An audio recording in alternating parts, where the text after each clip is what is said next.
Hi, my name is Zach Perez, and this is my HOTA project. I have Standard Sushi 8.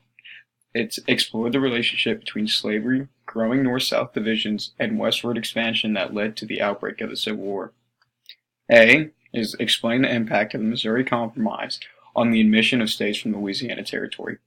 B is examine James K. Polk's presidency in the fulfillment of Manifest Destiny, including the Texas annexation and Oregon. C is analyze the impact of the Mexican War on growing sectionalism. D is explain how the Compromise of 1850 arose out of territorial expansion and population growth. And finally, E is evaluate the Kansas-Nebraska Act, the failure of popular sovereignty, Scott v. Sanford, John Brown's raid on Harper's Ferry, and the election of 1860 as events leading to the Civil War. For my first slide, explain the impact of the Missouri Compromise on the admission of states from the Louisiana Territory. The Louisiana Territory was an extremely large portion of land that sat in the middle of North America. The land was purchased by Thomas Jefferson in 1803. As years passed, the population in the surrounding area had increased exponentially. The next step was to apply for statehood by reaching through U.S. Congress. Missouri, a territory, was prepared to be accepted as a state that was equal to all others. Though they were ready, there was an already equivalent number of free states and slave states. There was many hard-fought negotiations on whether Missouri should become a free state or a slave state. In 1819, the year before Missouri had requested to be admitted into the United States of America, there were 22 states in total, 11 free states and 11 slave states. Keeping equilibrium between the states was politically important. Up north, the population was larger. This gave the North a political advantage in the HOR, the House of Representatives. Furthermore, the Senate was evenly balanced throughout the country due to the fact that each state had an equal amount of representation in the chamber.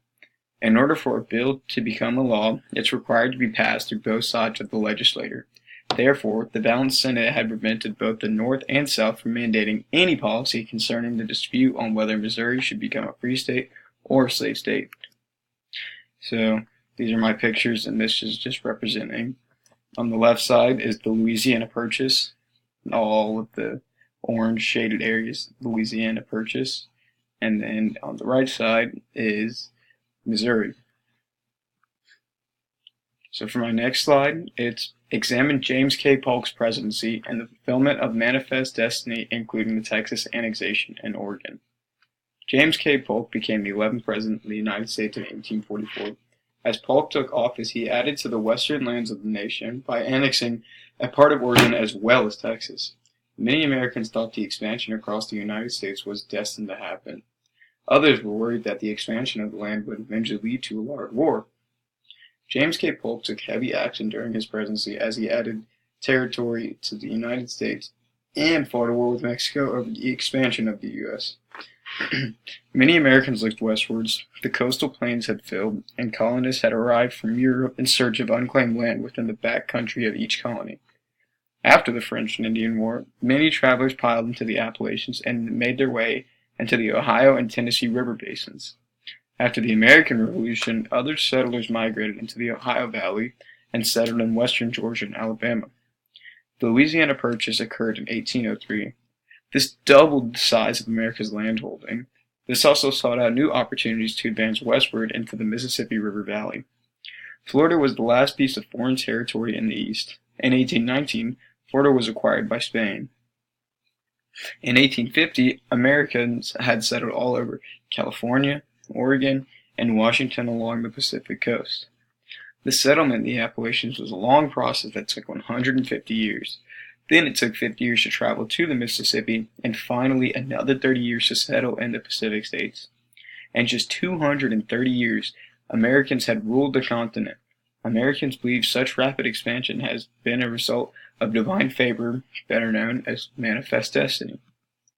So, on the left side, this is James K. Polk, and on the right side, each of the areas are labeled. So the blue one is the Oregon Territory, the orange one is the Mexican Cession, and the red one is the Texas annexation, and the white one is the Missouri Territory, as long as the other states in the U.S.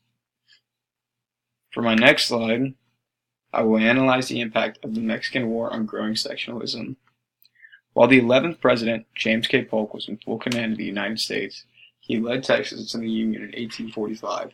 As an effect of this action, the United States had officially gone to war with Mexico due to differing frontier claims in Texas. The war was through swiftly and hastily as Mexico had lost their land in Texas, as well as New Mexico and California. The United States' victory in the Mexican War had turned the North and South against each other.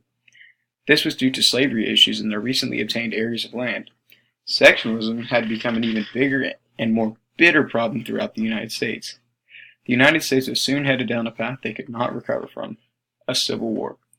The Mexican War had broken out after the U.S. had surrounded Texas and demanded that the new border has to become the Rio Grande.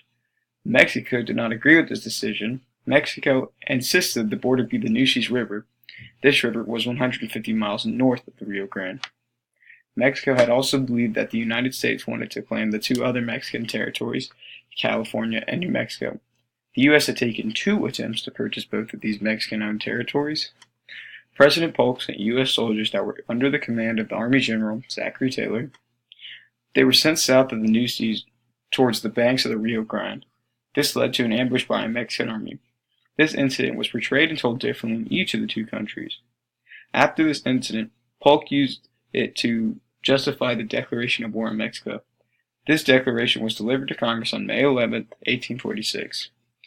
It was highly approved after only 2 days as the war began to develop. The United States attacked on 2 fronts. The first attack was in California, and the second was a much larger force that had attacked Mexico from Texas. Mexican forces were eventually defeated. The U.S. had also occupied much of northern Mexico. As Zachary Taylor's army had advanced southward, a second U.S. force landed near Veracruz, led by the General Winfield Scott. Scott's forces eventually advanced over the coast and into Mexico City on August 7, 1846. This ultimately led to the end of the war.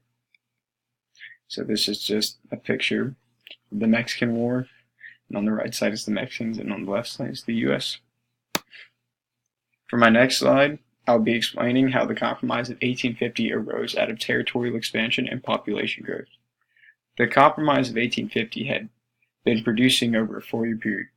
Northern Whigs and Southern Democrats had began multiple hostile attacks on each other over the Battle of Slavery and the Mexican Cession. Gold had then been discovered in California. This occurred in 1848. The discovery of gold had brought along a massive population increase. This increase had passed the 100,000 necessary citizens in order to be a state. Since the drastic increase in population occurred, California had written a state constitution that made slavery illegal in California. Many Southern politicians had objected that California become a free state. Southern politicians had argued that California should be a slave state because if not, the Missouri Compromise will have been violated. On the other hand, the Northerners had control over the House of Representatives, and many Southerners feared that this would cause an imbalance in the number of free states and slave states. This subject was argued multiple times between the North and South. So this is just the Compromise of 1850 with what's all happening throughout the United States at this time.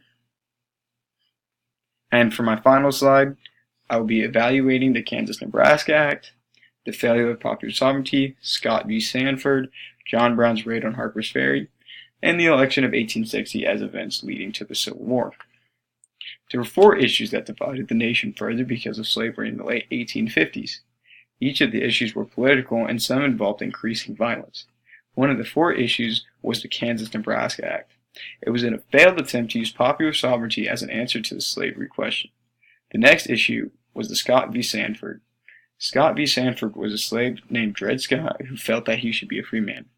The Supreme Court rejected Scott and ruled that no enslaved or free black citizens in the United States, which overturned the Missouri Compromise.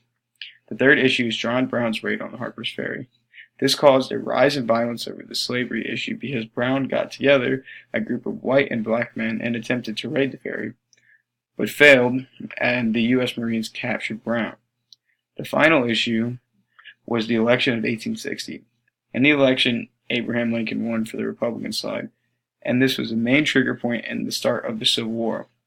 Not just one of these events caused the Civil War, it was all of them happened over time, and this is what caused the Civil War to start. Abraham Lincoln winning the election caused South Carolina to want to separate from the United States. And these are just pictures of the Kansas-Nebraska Act on the left side, and on the right side is John Brown's raid on Hertfordshire. And that's the end of my presentation.